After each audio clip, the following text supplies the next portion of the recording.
hatiku selalu bertanya-tanya, Iya, apa kehidupan kita berasa. Makin miskin, yang kaya makin kaya, yang miskin makin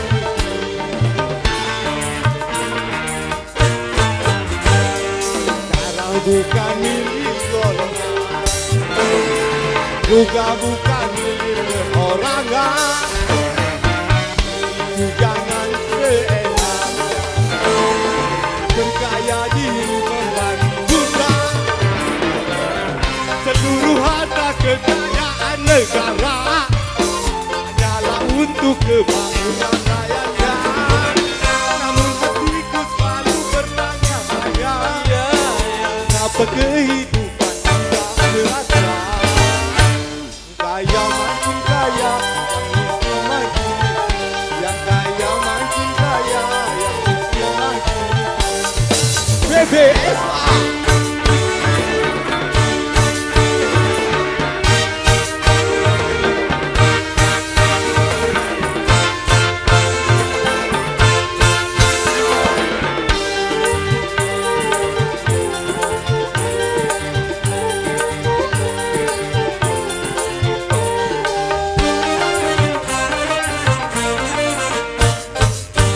Jangan dibiarkan adanya jurang pemisah yang lagi menengah antara miskin dan kaya.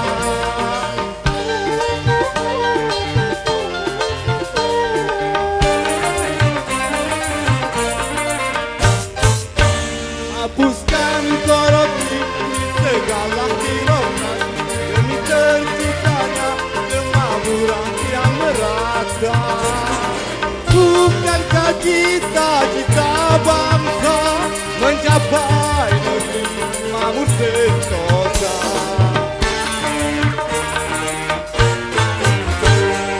Para bukan milik golongan, juga bukan milik perorangan. Itu jangan seenaknya berkaya diri membagi buta. Kekayaan negara nyata untuk kemakmuran rakyatnya. Namun hatiku selalu bertanya-tanya, apa kehidupan tidak berasa. Yang kaya makin kaya, yang miskin makin miskin. Yang kaya makin kaya, yang miskin makin miskin.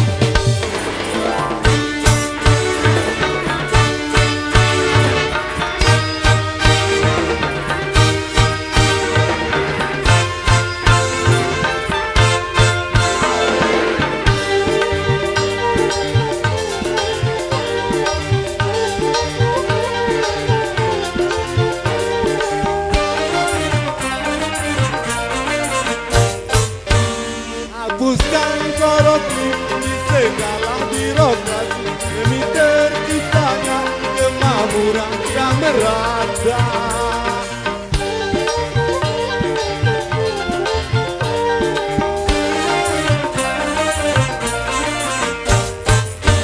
Jangan dibiarkan adanya jurang pemisah yang lagi menengah antara miskin dan kaya. Bukankah cita-cita bangsa mencapai negeri makmur sentosa? Sekarang bukan milik golongan, juga bukan milik perorangan. Itu jangan seenaknya berkaya diri membagi buta. Seluruh harta kekayaan negara